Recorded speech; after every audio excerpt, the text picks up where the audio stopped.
Assalamualaikum warahmatullahi wabarakatuh. Perkenalkan, saya Fitri Dini Sukmawati dari Prodi 3 MPIA. Saya akan mengumpulkan tugas ujian akhir semester Filsafat Pendidikan. Soal yang pertama itu, ada apa sebenarnya masalah pendidik atau guru kita saat ini dan bagaimana solusinya? Masalah yang pertama itu kualitas guru yang biasa di negara maju. Profesi guru adalah profesi unggulan karena di negara maju, profesi guru menjanjikan kesejahteraan yang tinggi dan dihargai, sehingga wajar saja berisi orang-orang yang unggul. Tetapi di Indonesia hanya sedikit yang berniat menjadi guru. Hanya sebagian orang-orang pintar yang ingin menjadi guru karena rendahnya gaji serta tunjangannya. Solusinya dari permasalahan di atas yaitu yang pertama, membuat program wajib belajar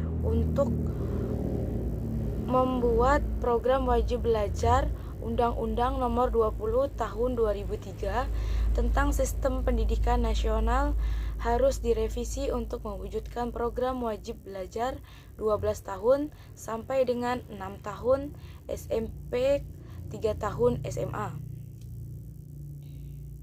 Yang kedua, mengadakan pelatihan terhadap guru agar memiliki kompetensi mengajar yang berkualitas, menerapkan kebiasaan gemar membaca di seluruh warga Indonesia. Soal yang kedua, ada apa sebenarnya dengan peserta didik kita saat ini dan bagaimana solusinya? Terdapat faktor internal dalam peserta didik itu sendiri. Yang pertama, sebab yang bersifat fisik, karena sakit, karena kurang sehat, atau sebab cacat dari tubuh. Yang kedua, sebab yang bersifat karena kerohanian, yaitu inteligensi, bakat minat, motivasi, serta faktor kesehatan mental. Tips dan cara mengatasi kesulitan belajar bagi peserta didik. Yang pertama, mengajak siswa untuk aktif saat proses pembelajaran. Yang kedua, menciptakan suasana belajar yang menyenangkan. Yang ketiga, jangan belajar sambil main handphone. Yang keempat, menemani anak belajar. Yang kelima, mengadakan belajar kelompok. Yang keenam, memberikan pujian. Yang ketujuh, berhenti membanding-bandingkan anak. Soal yang ketiga, ada apa sebenarnya dengan sarana dan prasarana pendidikan kita saat ini dan bagaimana pula solusinya? Permasalahan yang ada saat ini yaitu banyak kasus sekolah-sekolah yang tidak layak pakai. Misalnya saja atap sekolah yang sudah hampir roboh, dinding sekolah yang sudah retak, meja dan bangku yang digunakan peserta didik hampir patah. Hal ini sangat ironis bila melihat anggaran pendidikan yang ada di Indonesia sekarang ini jauh melebihi cukup untuk mendukung sarana dan prasarana di sekolah-sekolah, untuk menjadikan sekolah-sekolah khususnya di daerah terpencil menjadi lebih baik dan sempurna. Namun, kemanakah anggaran-anggaran tersebut? Permasalahan lainnya adalah kurangnya ketersediaan alat-alat dan sarana yang mendukung pendidikan seperti perpustakaan sekolah, laboratorium sekolah, dan ruang kelas yang cukup. Solusinya yang pertama itu kita berinisiatif dan melibatkan masyarakat sekitar untuk memperbaiki, jika memungkinkan, mengumpulkan dana sarana yang lebih baik. Yang kedua, memberikan aspirasi mengenai sarana dan prasarana yang rendah kepada wadah yang benar.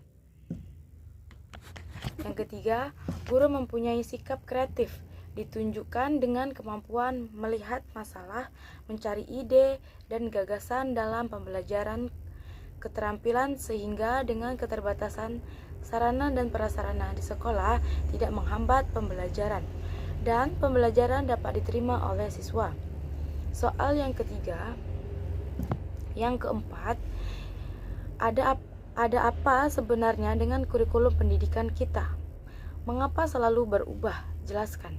Jawabannya, perubahan kurikulum pada dasarnya memang dibutuhkan, manakala kurikulum yang berlaku dipandang sudah tidak efektif dan tidak relevan dengan perkembangan zaman, dan setiap perubahan akan mengalami konsekuensi tertentu.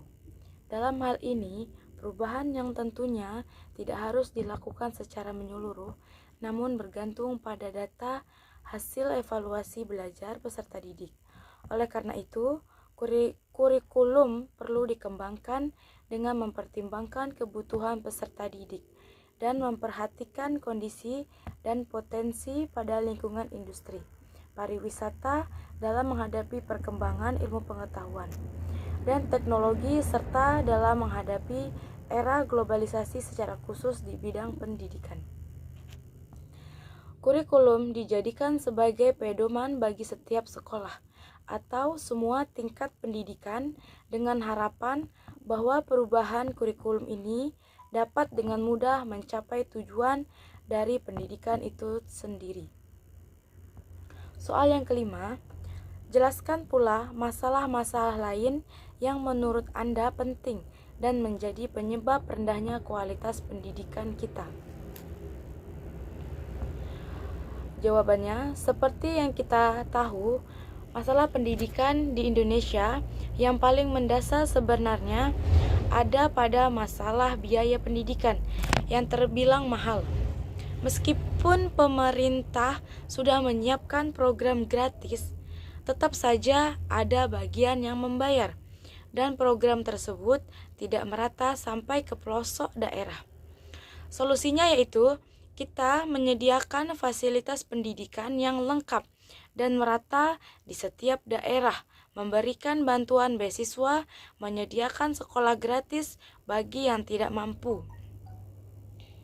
Yang nomor 2, Anda jelaskan landasan filosofisnya mengapa para pendiri negara kita atau founding father merumuskan dan memilih Pancasila sebagai filsafat negara kita. Yaitu landasan filosofis pendidikan adalah asumsi-asumsi yang bersumber dari filsafat yang menjadi titik tolak dalam rangka praktik pendidikan dan atau studi pendidikan.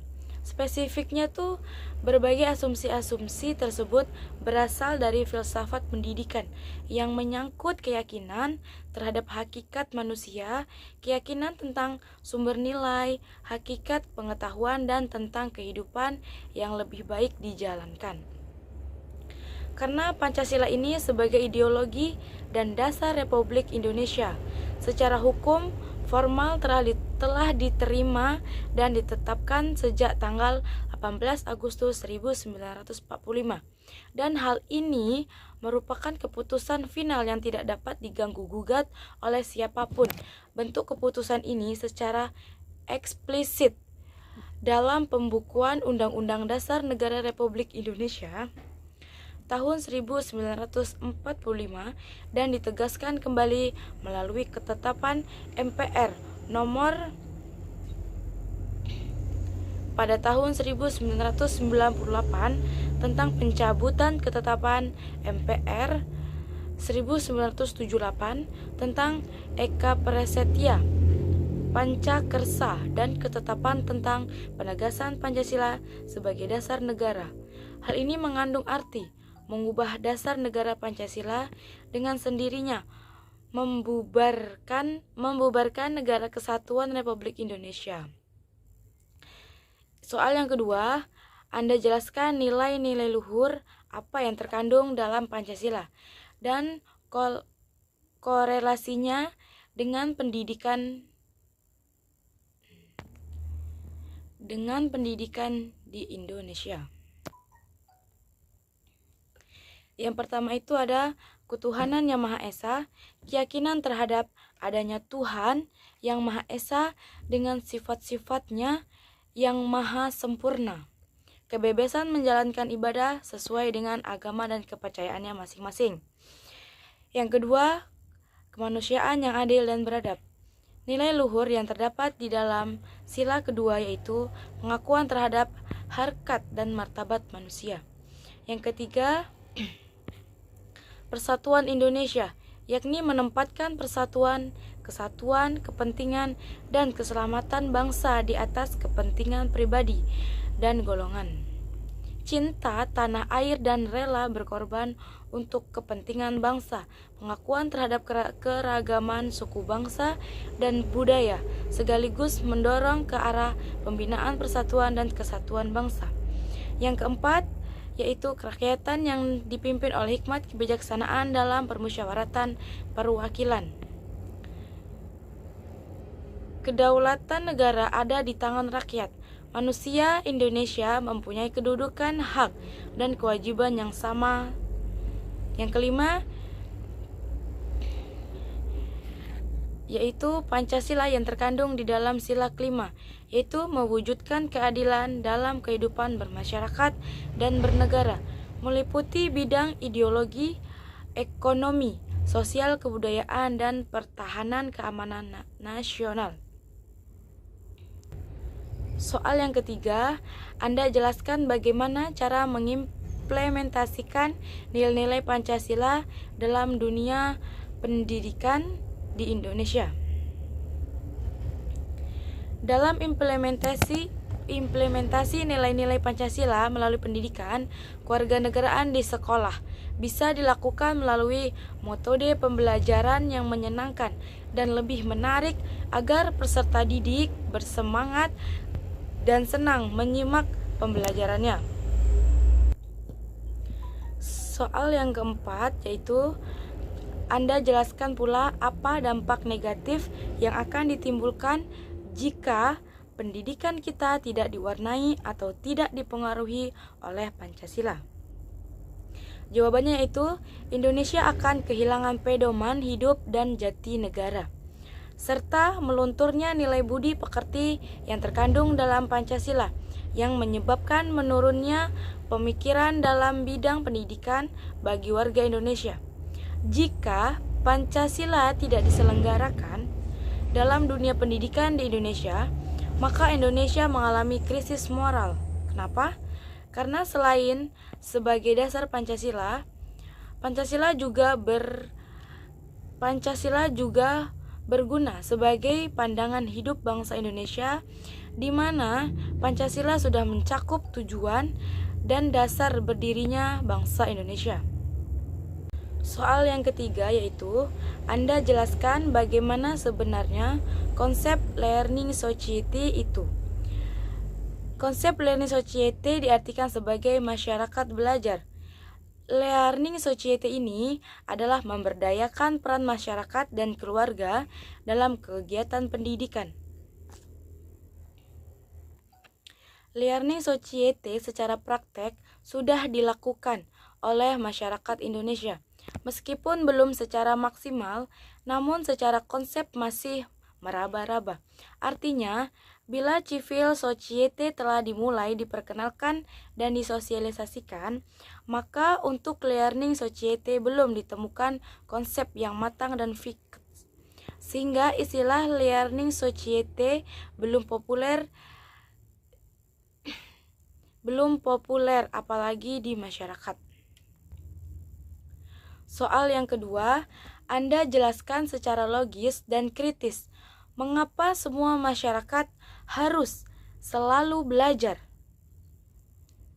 Jawabannya yaitu manusia belajar untuk mendapatkan pengetahuan, dan pengetahuan manusia bisa meningkatkan kualitas hidupnya menjadi lebih baik. Manusia wajib belajar untuk segala sesuatu, mulai dari hal yang abstrak, misalnya berpikir, berbicara, berbuat hingga perbuatan yang konkret pun manusia tak lepas dari yang namanya belajar. Soal yang ketiga, tuliskan dan jelaskan bagaimana strategi efektif Anda untuk mempraktekkan dan membudayakan learning society di lingkungan tempat tinggal Anda masing-masing. Apa yang sudah Anda lakukan dan akan Anda lakukan? Jawabannya yaitu strategi dan cara membudayakan learning society, yaitu pertama, aktivitas belajar mandiri yang diarahkan oleh pembelajaran sendiri untuk menggali pengalaman dengan cara baru untuk perubahan sistem sosial. Kedua, membudayakan gemar belajar di pusat-pusat belajar masyarakat, entah lewat pendidikan formal, non-formal, maupun informal. Masyarakat berorientasi pada belajar lebih dari sekedar pengajaran. Ketiga, membudayakan belajar bersama dengan masyarakat, di mana dan kapan saja. Keempat, menjadi teladan pembelajaran dan saling menyuarakan belajar dalam setiap aktivitasnya. Anda jelaskan bagaimana konsep ideal pendidikan multikultural, apa manfaatnya dan apa pula dampak negatifnya bila pendidikan multikultural ini tidak dipahami dan tidak diimplementasikan oleh bangsa Indonesia. Jawabannya itu, secara umum pendidikan multikultural mempunyai arti pendidikan adalah usaha sadar dan terencana untuk mewujudkan dan mengembangkan potensi dirinya untuk memiliki kekuatan spiritual, keagamaan, pengendalian diri, kepribadian, akhlak mulia, dan keterampilan yang diperlukan dirinya, masyarakat, bangsa, dan negara. Multikultural ini yaitu berbagai macam status sosial budaya meliputi latar belakang tempat, agama, ras, suku, dan lain-lain. Jadi, pendidikan multikultural adalah usaha sadar untuk mengembangkan kepribadian di dalam dan di luar sekolah yang mempelajari tentang berbagai macam status sosial, ras, suku, agama, agar terciptanya kepribadian yang cerdas dalam menghadapi masalah-masalah keberagaman budaya. Manfaat dari multikultural ini yaitu peserta didik bisa bebas mengekspresikan kreativitasnya tanpa khawatir mendapatkan perlakuan diskriminasi. Peserta didik terlatih untuk menyikapi berbagai keragaman di lingkungan sekitar. Peserta didik termotivasi untuk menjadi agen perubahan sosial yang nantinya bisa menghapuskan tindakan rasial maupun etnosentrisme. Dampak negatif dari pendidikan multikultural ini yaitu rentan terjadinya konflik sosial. Guru kurang mengenal budayanya sendiri, budaya lokal maupun budaya dari peserta didik. Yang ketiga, guru kurangnya menguasai garis besar struktur dan budaya etnis peserta didiknya, terutama dalam konteks mata pelajaran yang akan dipelajarinya. Baiklah, sekian yang bisa saya jabarkan tentang jawaban untuk ujian semester ganjil.